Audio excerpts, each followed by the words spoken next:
One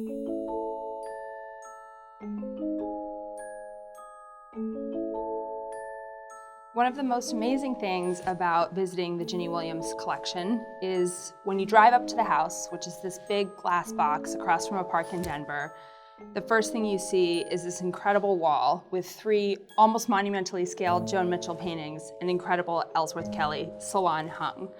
The way that Ginny lived with these incredible works of art is so singular, it is so distinctive. It's a vision that is impossible to erase from your mind.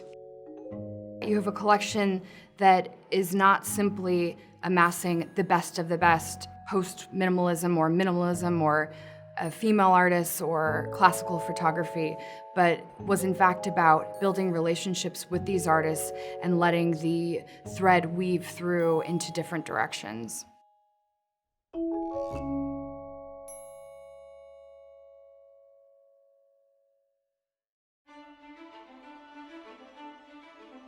Standing where we are, it seems relatively obvious to many collectors that the works of Joan Mitchell and Lee Krasner and Helen Frankenthaler, for example, are artists that are worth collecting and worth the very high prices that they are starting to finally achieve.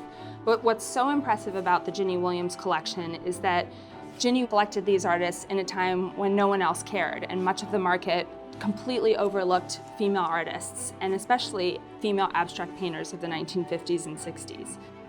Joan Mitchell's painting from 1956 in Ginny's collection, Lignes colorées, which of course in French means colored links, really captures a lot of the spirit of the city landscape at the collection of the Art Institute of Chicago. It's these incredible bursts of color and line that sort of emerge and are hidden behind veils of opalescent white paint. You see hints of coral, green, blue, and many of the colors for which she's best known in this period, coming forth and peeking out of the different areas of white. Towards the late 1950s, she starts to use white as a compositional element much more freely. Joan, unlike the other action painters, painted very deliberately. Each drip was very intentional, and even though her work has this vitality to the surface, she painted rather slowly and very thoughtfully. By 1961, she's pretty much fully relocated to France. She's starting to paint between 1960 and 64 in this very extremely exuberant style, which she referred to as actually almost angry and violent. You see these swaths of paint sort of thrown against the canvas, and certainly that is characteristic of Garden Party, which is painted in 1961 and 1962. Also, the very sharp contrast between the green and the reds of this painting is something that harks back to her exposure to Hans Hofmann, who was an early teacher of hers.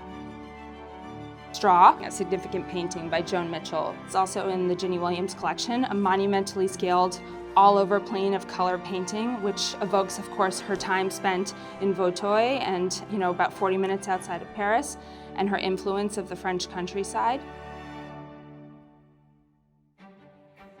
Louise Bourgeois is one of the greatest artists of the 20th century, and Ginny was there before any type of critical acclaim had really swept under Louise's career.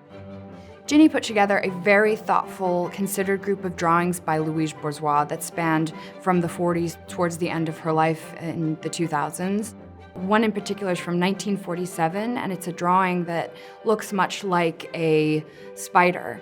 It wasn't till the 90s that Louise herself was able to conceive and had the confidence to create this sculpture of the spider, so monumental and important in what we associate with Louise today. Ginny traveled to help put together some of Louise's exhibition shows, time in the studio together, and within Louise's career, spanning 75 years, Ginny was able to collect iconic works from each and every decade.